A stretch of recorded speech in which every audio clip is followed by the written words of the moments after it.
للاهتداء والاقتداء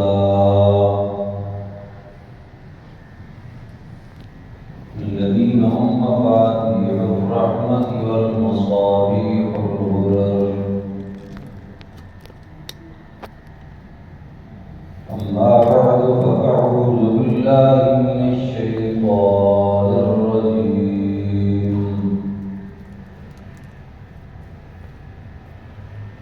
بسم الله الرحمن الرحيم.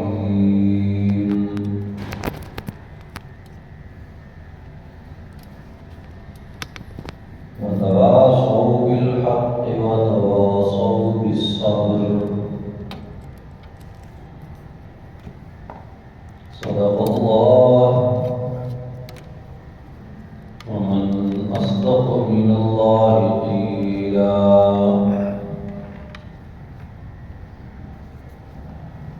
اللهم صل على سيدنا ومولانا محمد وعلى آل سيدنا ومولانا محمد وبارك وسلم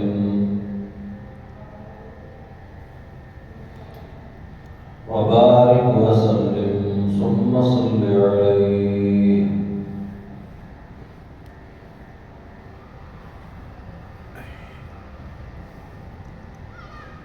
حضرات محترم،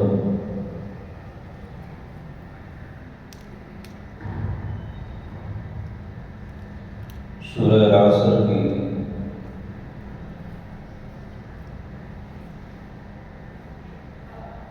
آخری آیت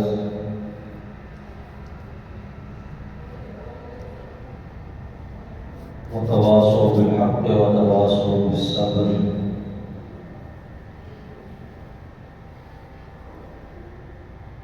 یعنی کامیابی اور نجات کے لیے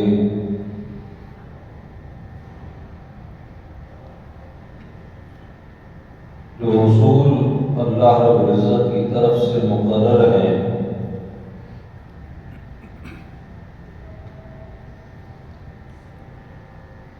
ان میں سے ایک اصول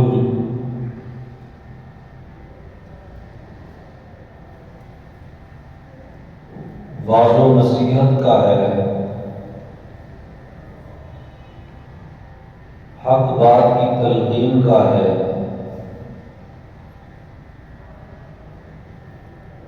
نیک کام کی طرف لوگوں کو متوجہ کرنا ہے،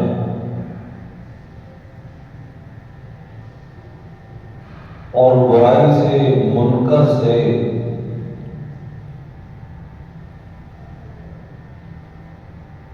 ناجائز کاموں سے حرام سے گناہوں سے لوگوں کو روکنا ہے۔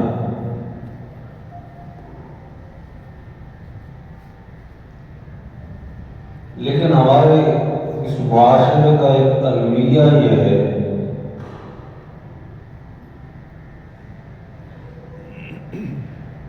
کہ ہمارے مسلمانوں کی ایک بہت بڑی تعداد اپنے اس فرض منصبی سے یا ناواقف ہے یا غفلت کا شکار ہے۔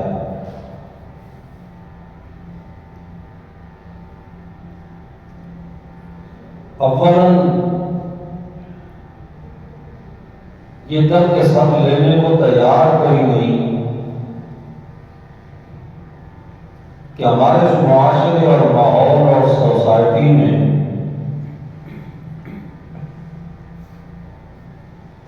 جو خرابیاں جنم لیتی ہیں اور جو اللہ رب العزت کے حقوق پامال ہوتے ہیں، جو اللہ کے رسول صلی اللہ علیہ وسلم کی سنتیں ذبح ہوتی ہیں، ان کی روک تھام ہونی چاہیے، ان کا سدباب ہونا چاہیے۔ اولاً تو یہ سوچنے کو تیار کوئی نہیں، ہر شخص اپنے آپ میں مگن اور مست ہے وہ اپنی زندگی کو، اپنی سہولت کو، اپنی راحت کو، اپنے خاندان کو، اپنے مال و دولت کو، اپنے کاروبار کو، ہر چیز کو اہمیت دینے کے لیے تیار ہے، لیکن دین کی اس محنت کو کہ جس کا فریضہ اور جس کی ذمہ داری اللہ رب العزت نے رسول اللہ صلی اللہ علیہ وسلم کے ذریعے اس امت کے اوپر ڈالی ہے، اس کو کرنے کے لیے تیار ہوئے نہیں، بلکہ آج محسوس کرتے ہیں کہ دیکھو جی اگر دین کی بات کی تو لوگ کیا کریں گے، معاشرہ کیا کہے گا، ہمارے دائیں بائیں اٹھنے بیٹھنے والے لوگ کیا تاثر لیں گے۔ اولاً تو اس بات پہ تیار کوئی نہیں، اور دوسری طرف انتہا یہ ہے کہ بعض لوگ جنہیں اللہ نے کچھ سمجھ دی ہے، خود سمجھتے ہیں، دین کی بنیادی باتوں کو جانتے ہیں، خرابی کو خرابی سمجھتے ہیں، خوبی کو خوبی سمجھتے ہیں، ان دونوں کا فرق ان کے ذہن میں ہے۔ وہ جس وقت کسی کو خرابی میں مبتلا دیکھتے ہیں تو اپنے خود ساختہ طریقوں کے ساتھ اس کو روکنے کی کوشش کرتے ہیں، جس کا نتیجہ بجائے اصلاح کے الٹا فساد کی شکل کے اندر پیدا ہوتا ہے۔ دعوت و تبلیغ کے بھی اصول ہیں۔ رسول اللہ صلی اللہ علیہ وسلم نے جو دعوت و تبلیغ کی مکہ میں کی یا مدینہ میں کی، اس کا رنگ الگ ہے، اس کا طریقہ کار الگ ہے، اس کا اسلوب الگ ہے، اور جو جہاد آپ نے کیا مدینہ طیبہ میں جا کر، اس جہاد کی الگ کیفیت ہے، اس کا الگ رنگ ہے، اس کا الگ حسن ہے۔ تو خرابی اسی وقت پیش آتی ہے کہ جس وقت میدان میں اترنے والا آدمی دعوت اللہ کے وہ اصول اپنی مرضی سے بنانے لگتا ہے کہ جس کا تعلق نہ قرآن سے ہوتا ہے اور نہ حدیث سے ہوتا ہے، اس سے خرابی پیدا ہوتی ہے۔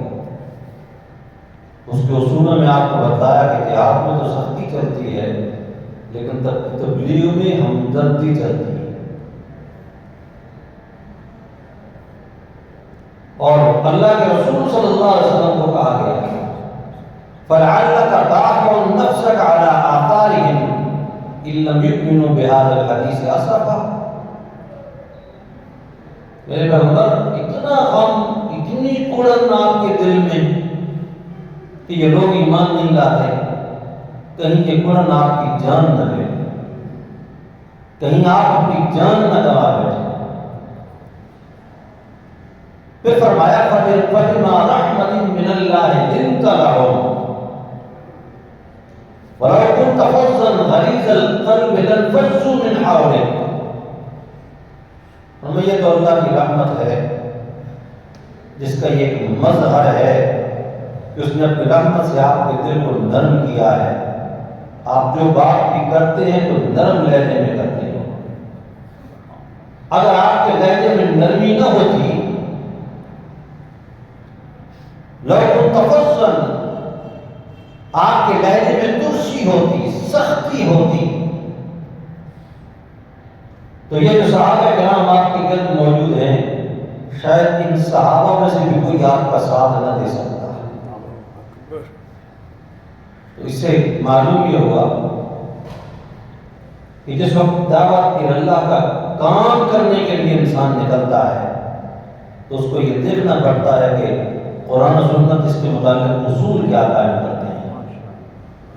جب تک قرآن و سنت کے اصول کے مطابق دعوت نہیں ہوگی، ظاہری اعتبار سے اس کے فوائد نظر آتے رہیں، لیکن اس دعوت کا کوئی فائدہ نہیں ہوگا۔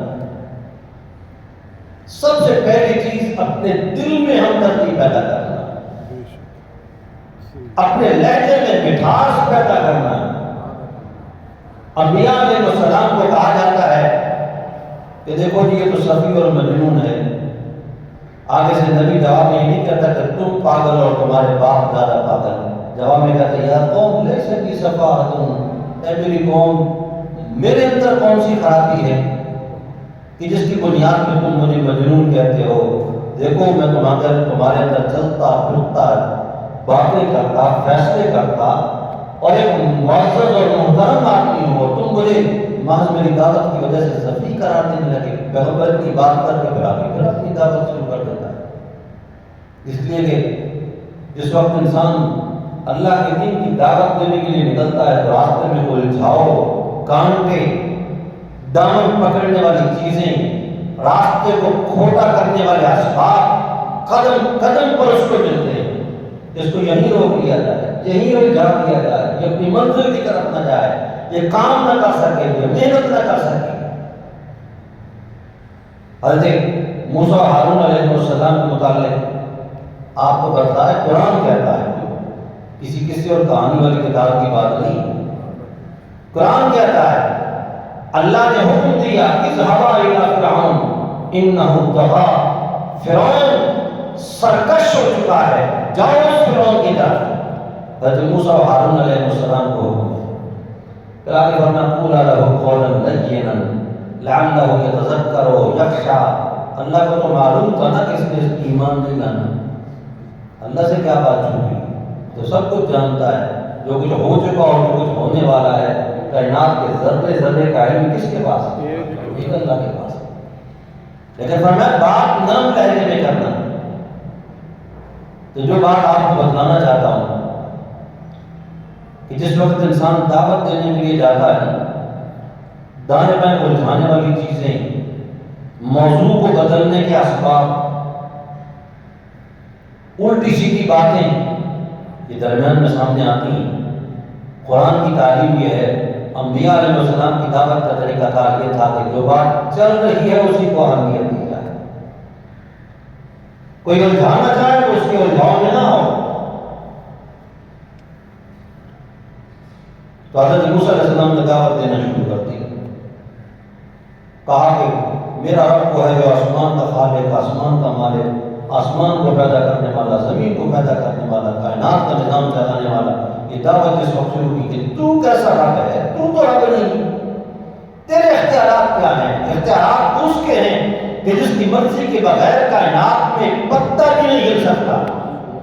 اختیارات کا مالک تو ہے، تو اپنے آپ کو رب کہتا ہے اور پھر اپنے ہاتھ سے بنائی ہوئی مخلوقات کی پوجا خود بھی کرتا ہے، پھر اپنے قوم سے کرواتا ہے.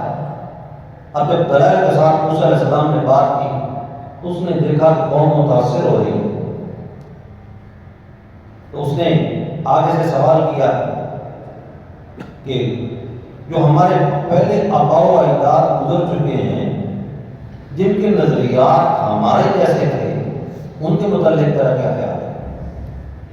اب قرآن اگر آدمی مطالعہ کرے تو پھر یہ چیز واضح ہوتی ہے.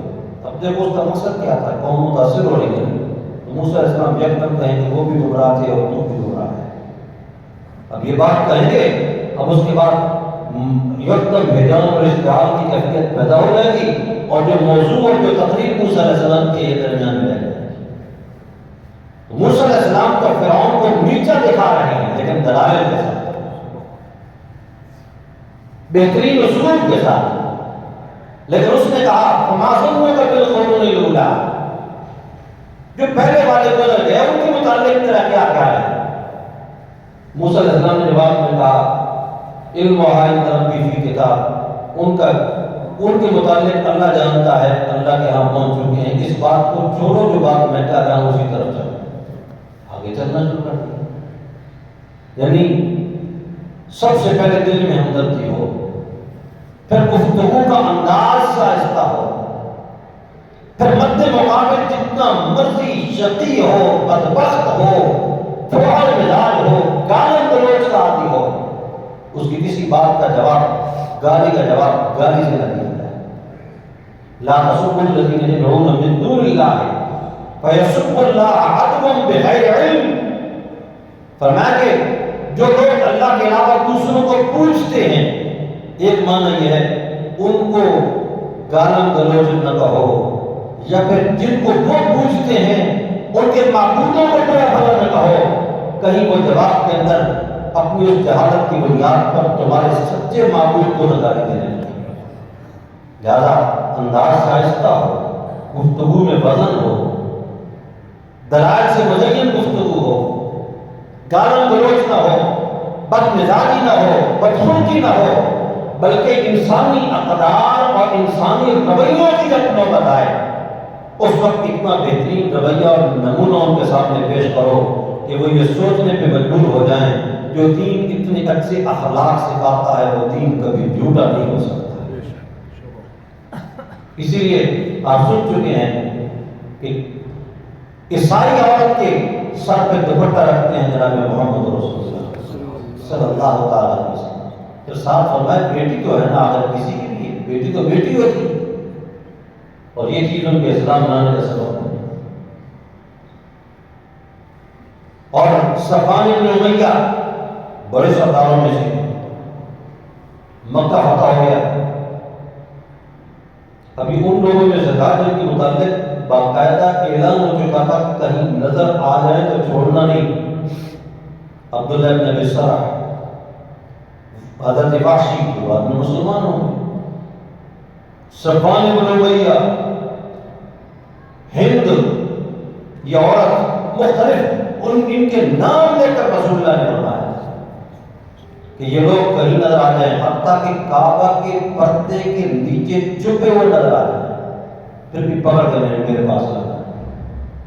لیکن صفوان جب رسول اللہ صلی اللہ علیہ وسلم مکہ میں آیا اور فتح کر لیا مکہ میں، اب مکہ کو فتح کرنے کا انداز بھی عجیب تھا نا، لوگ کہتے ہیں دیکھو جی اسلام ڈنڈے کے طور پہ پھیلا، اسلام تلوار کے طور سے پھیلا۔ میں نے گزشتہ بیان میں بھی عرض کیا کہ اسلام کا غلبہ تلوار سے ہوا ہے، جہاد سے ہوا ہے، لیکن اسلام کا پھیلاؤ اخلاق سے ہوا ہے۔ زمین تلوار سے حاصل کی، اکثر اوقات زمین جہاد سے حاصل کی، لیکن جہاد سے تو زمین فتح ہوتی ہے نا، دل تو فتح نہیں ہوتی۔ دل اسلام کی بتائی ہوئی تعلیمات کے مطابق فتح کی ہے۔ اللہ، چلو ابھی فتح مکہ کی بات آ گئی تو وہ نمونہ میں پہلے آپ کو سامنے رکھتا ہوں۔ لوگ کہتے ہیں دیکھو جی اسلام کے پاس سوائے لڑنے کے اور قتل و قتال کے اسلام کی تاریخ میں اور کیا ہے؟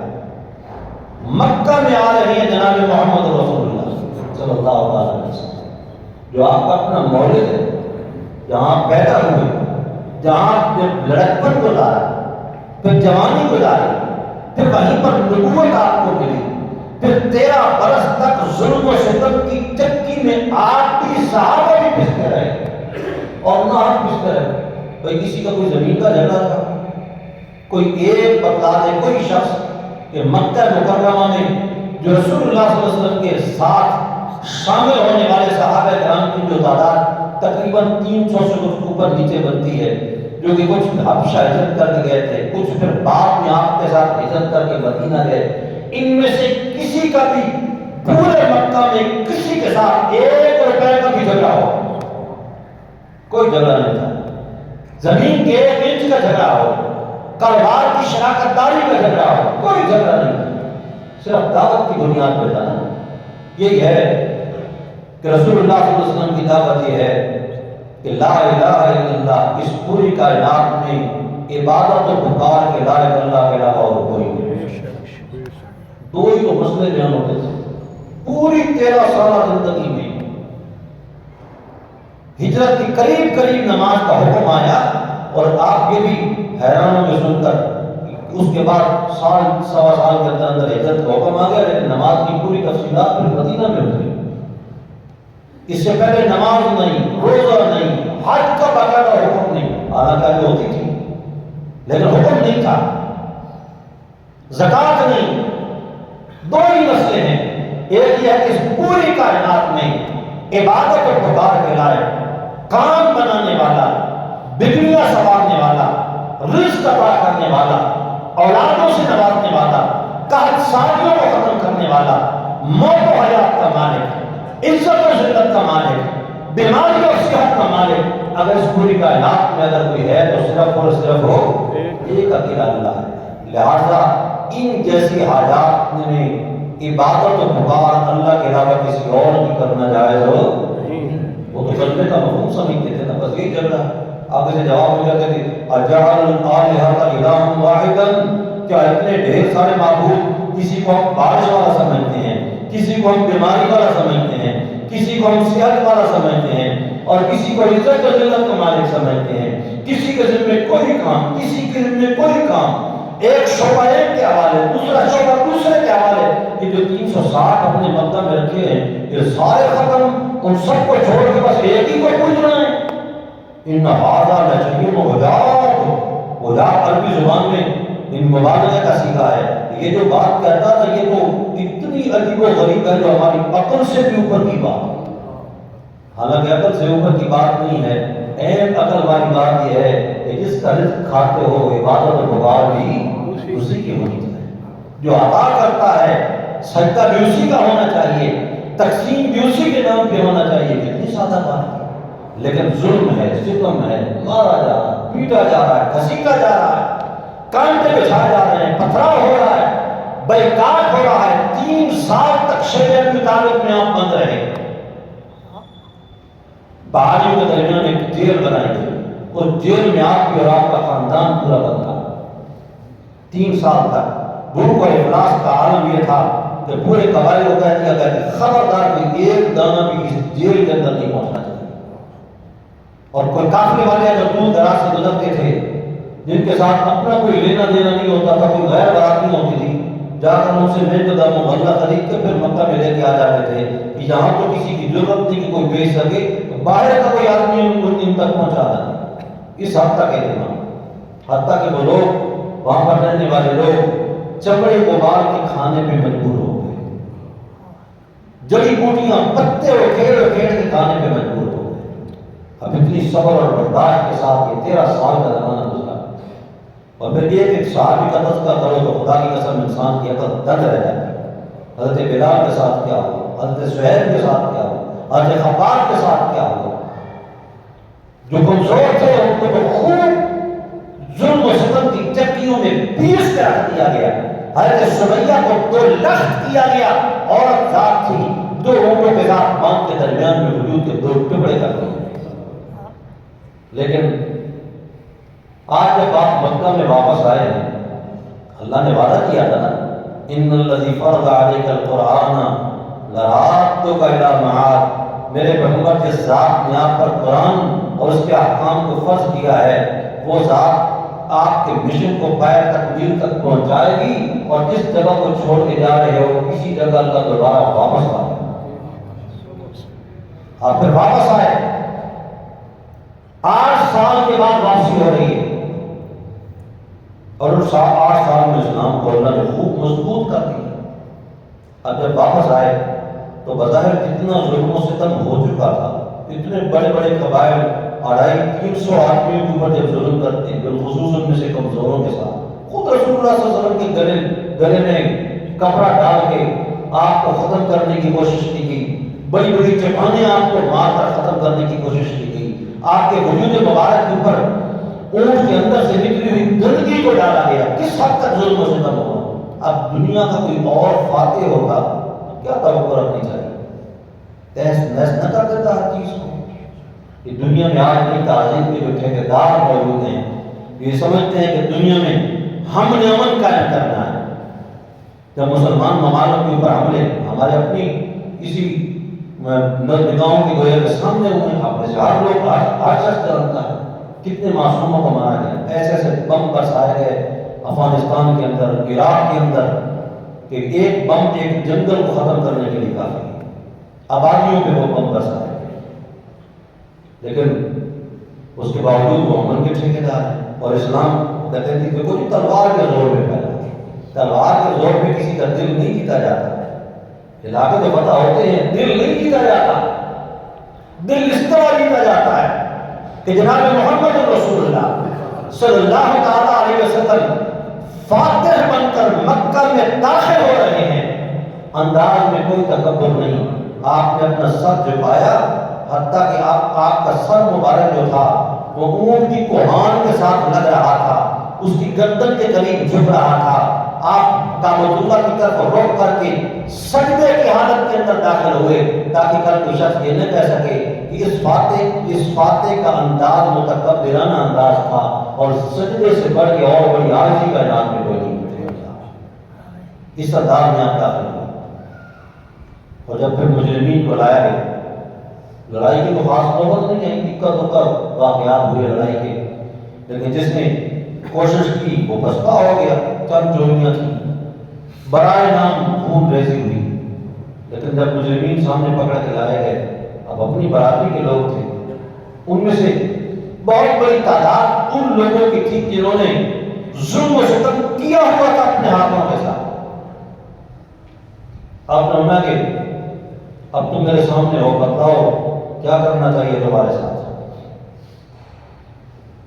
انہوں نے جواب میں کہا اخو کریم وابن اخ کریم، آپ تو خود بھی بڑے اعلیٰ اخلاق کے ہمارے برادری دار ہیں اور آپ کا باپ بھی بڑا اعلیٰ اخلاق کا مالک تھا، افعل بنا بما انت اہلہ ولا تفعل بنا بما نحن اہلہ، کہا کہ ہمارے ساتھ وہ سلوک کر جو تجھے زیب دیتا ہے، ہمارے ساتھ وہ سلوک نہ کر جس کے ہم اہل ہیں۔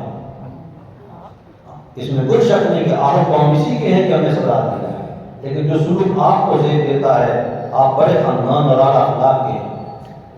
تو رسول اللہ صلی اللہ علیہ وسلم نے یہ بات سنی اور ادھر ایک کونے سے پھر آواز آئی، انہوں نے کہا کہ وَإِن كُنَّا لَخَاطِئِينَ، ہم مانتے ہیں ہم سے غلطی ہو گئی، اور اتفاق سے یہ الفاظ بھی قرآن پاک کی، وَإِن كُنَّا لَخَاطِئِينَ، سورہ یوسف کے الفاظ ہیں، ہم سے غلطی ہو گئی۔ حضرت یوسف علیہ السلام کو جب بھائی ملے اور پہچان اور شناخت ہو گئی تو یوسف علیہ السلام نے اپنا تعارف کروا دیا، تو اس کے بعد انہوں نے کہا کہ ہم سے غلطی ہو گئی تھی، وَإِن كُنَّا لَخَاطِئِينَ۔ جب یہ الفاظ بولے تو رسول اللہ صلی اللہ علیہ وسلم کی زبان پر بھی وہی الفاظ جاری ہو گئے، فرمایا لا تثریب علیکم اليوم، لا تثریب علیکم اليوم انتم الطلقاء۔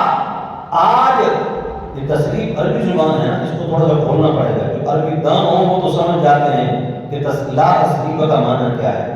دیکھو جب آدمی کو کسی سے شکوہ اور شکایت ہوتی ہے، دشمنی ہوتی ہے، اور ہو بھی اپنا رشتہ دار بھی ہو، آمنا سامنا آ جائے تو آدمی پہلے ہاتھ نہ بھی اٹھائے، اندر کی بڑاس کو نکالتا ہے، اعتراض تو کرتا ہے، گلے شکوے تو ہوتے ہیں نا، کوئی دعوے علامے تو ہوتے ہیں، لیکن فرمایا لا تثریب علیکم اليوم، فرمایا آج تمہیں معذرت کرنے کی کوئی ضرورت نہیں، تم معذرت نہ کرو، ہم زبان سے تمہارا شکر ہی نہیں کریں گے۔ لا تثریب علیکم اليوم انتم الطلقاء، تم سارے آزاد ہو، چلو نکل جاؤ، سارے آزاد ہو، اپنے گھروں میں اطمینان کے ساتھ رہو۔ لیکن کچھ لوگ جن کے نام مقرر تھے وہ بھاگ گئے، جن میں سے صفوان بن امیہ بھی تھا، بڑا سردار ہے، لیکن ایک صحابی آئے حضرت عمیر رضی اللہ تعالیٰ، انہوں نے کہا یا رسول اللہ، یہ ابھی 8 سال پہلے کی بات ہے، ایک جگہ پہ رہتے تھے،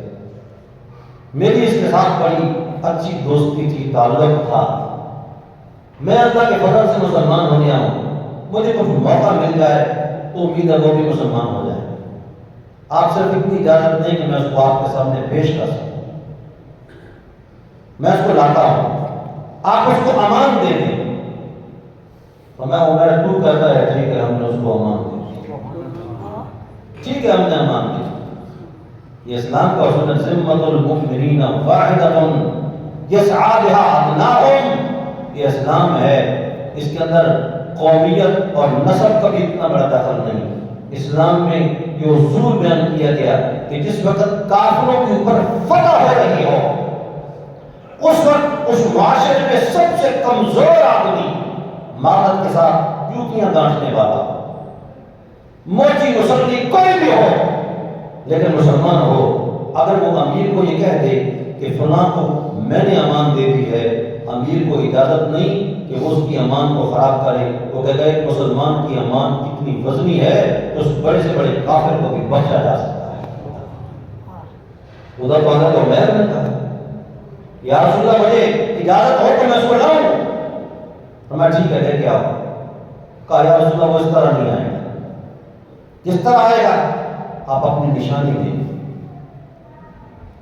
فرمایا کیا نشانی دوں؟ کہا یا رسول اللہ جو امامہ کالے رنگ کا آپ باندھ کے آئے ہیں نا، یہ بڑا مشہور ہو چکا ہے۔ فتح مکہ کے موقع پر جب آپ کا امامہ جو آپ نے باندھا ہوا تھا وہ سیاہ رنگ کا امامہ تھا، آپ یہ سیاہ پگڑی دے دیں، کوئی اس کو یقین آ جائے گا کہ اللہ کے رسول نے بھیجا ہے۔ آپ نے وہ اتار کے دے دی اور پگڑی لے کے آپ گئے اور وہ یمن کی طرف بھاگنے کے چکروں میں تھا، کشتی میں بیٹھ چکا تھا۔ کہا تیرے لیے امان لے کے آ گیا ہوں، تیرے لیے امان کا فیصلہ لے کے آ۔ اس نے کہا نہیں پھنسانا نہیں مجھے۔ اس نے کہا دیکھو یہ اللہ کے رسول کی نشانی ہے اور تجھے یہ پتا ہے تم مانو یا نہ مانو، تمہارا دل یہ گواہی دیتا ہے کہ ہمارے اللہ کے رسول جس کو امان دیتے پھر اس کے بعد اس کے ساتھ دھوکہ کبھی نہیں کرتے، تم بھی اس کو مانو۔ اس نے کہا ٹھیک ہے۔ وہ آ گیا صاحب، امان مل گئی۔ آپ نے ذرہ برابر اس کو اسلام لانے کے لیے مجبور نہیں کیا۔ مکہ تو فتح ہو چکا تھا، کہا جا سکتا تھا مانو اس گردن اڑا دی جائے گی، نہیں بالکل مجبور نہیں کیا۔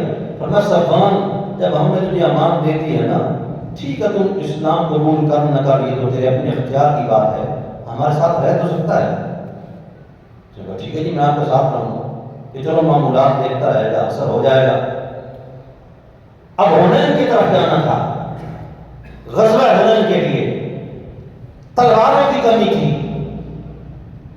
آپ نے پوچھا کہ تلواریں جمع کرو، کچھ تلواریں کم ہیں کہ 300-400 تلواریں۔ صفوان نے کہا میرے گھر میں پڑی ہوں کھا لو، لیکن میں مسلمان نہیں ہوں یہ خیال کرنا، بس یہ ہے کہ آپ نے بھی میرے ساتھ دوستی کی، میں بھی دوستی نبھانا، یہ تلواریں میرے گھر سے اٹھاؤ۔ اب ہاں ٹھیک ہے یہ تیری امانت ہے، جب ہم واپس آئیں گے تو یہ تلواریں تجھے واپس لوٹائیں گے، اور بہتر یہ ہے کہ تم بھی ساتھ چلو اگر چلنا چاہتے ہو۔ اس نے کہا ٹھیک ہے جی میں بھی ساتھ چلتا ہوں، صرف منظر دیکھنے کے لیے۔ وہ بھی ساتھ چلا۔ علاقہ ایک جگہ پہ فتح ہوا، 300 بکریاں ایک روایت کے مطابق بڑی خوبصورت قسم کی ریوڑ مالے غنیمت میں آئے۔ صفوان نے کہا بکریاں تو بڑی اچھی ہیں، فرمایا تجھے پسند آ رہی ہیں؟ اس نے کہا رسول اللہ حضور ہیں یہ اچھی؟ فرمایا ٹھیک ہے یہ ہم تجھے ہبہ کرتے ہیں۔ 300 بکریاں اس کو ہبہ کر دی۔ اب اس کے دل میں یہ خیال آیا کہ اتنے اعلیٰ اخلاق والا مذہب کبھی جھوٹا نہیں ہو سکتا، اور اس نے کلمہ پڑھا، اور کلمہ پڑھنے کے بعد اس نے کہا مجھے کعبہ کے رب کی قسم ہے آپ کے ساتھ میں چلتا رہا لیکن دل میں ایمان نہیں تھا، تو میرے دل میں نفرت بہار موجود تھی، اور جب میرے دل کی دنیا بدلی اور میں نے کلمہ پڑھ لیا، اب اس پوری کائنات میں اس مال کی محبت، نہ بکریوں کی محبت، نہ ریوڑوں کی محبت، نہ تلواروں کی محبت، کسی چیز کی محبت نہیں۔ اگر اس وقت اگر کوئی سب سے زیادہ میرے ہاں محبوب ہے تو وہ جناب محمد رسول اللہ صلی اللہ تعالی علیہ وسلم۔ اللہ رب العزت صحیح طور پر قرآن و سنت کو سمجھنے کی، عمل کرنے کی توفیق نصیب فرمائے۔ ہمارے